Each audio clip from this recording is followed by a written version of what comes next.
బండి సంజయ్ కుమారుడిపై అమ్మాయి కేసు పెట్టగానే POCSO case నమోదు చేశామని మంత్రి సీతక్క అన్నారు.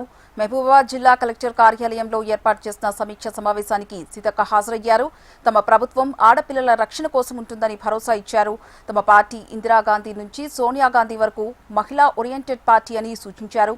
బండి భగీరథ్ కేసుపై విచారణ జరుగుతుందని పిటిషన్ రాగానే సిట్ వేశామని తెలిపారు.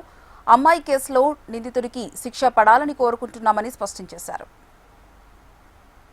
బండైనా రాజు అయినా రాజకీయ నాయకుడైనా ఎవరి పిల్లలైనా ఎవరి కుటుంబ సభ్యులైనా ఎవరిని ఉపేక్షించే ప్రభుత్వం ఈ రాష్ట్రంలో లేదు.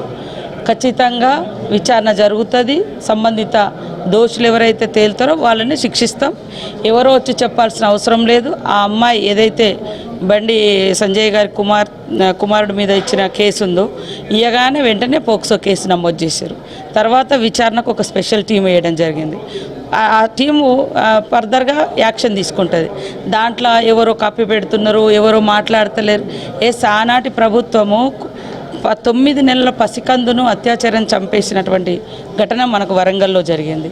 మరి 6 సంవత్సరాల అమ్మాయి చైత్ర సింగరేణి కాలనీలో హైదరాబాద్ నడిబొడ్డున 6 సంవత్సరాల అమ్మాయిని రేప్ చేసి చంపేశారు. తర్వాత దిశ ముగ్గురు రేప్ చేసి చంపి కాలబెట్టారు.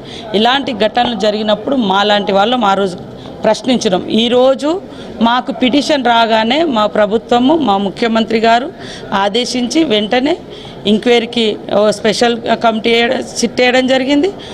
ఆ పిటిషన్ ఆధారంగా వెంటనే పోక్సో కేసు కూడా పెట్టడం జరిగింది. ఆ అబ్బాయి ఎవరైతే నిందితులు ఉన్నారో ఆయన కోసం పోలీస్ టీం కూడా ప్రత్యేకంగా పోయింది. రావాలని కూడా ఈరోజు వారికి ఆదేశించి సామాన్లు కూడా ఇవ్వడం జరిగింది. ఎవరిని వదిలిపెట్టం, ఎవరిని ఉపేక్షించాం. రాజైనా రాజకీయ నాయకుడైనా ఎవరైనా చట్టం తప్పకుండా తప్పు ఉన్నదని తేల్చిన ప్రతి వ్యక్తిని ఇప్పటి వరకు ఎవరిని కూడా మా ప్రభుత్వం వచ్చిన కాంచి వదిలిపెట్టలేదు. ఇమీడియట్లీ ఎప్పుడైతే ఎవరి మీదనైతే అంటే ఎక్యూజ్డ్గా నమోదవుతుందో వాళ్ళని ఇమీడియట్లీ తీసుకొస్తున్నారు, వెంటనే కేసు పెడుతున్నారు, పనిష్మెంట్ చేస్తున్నారు.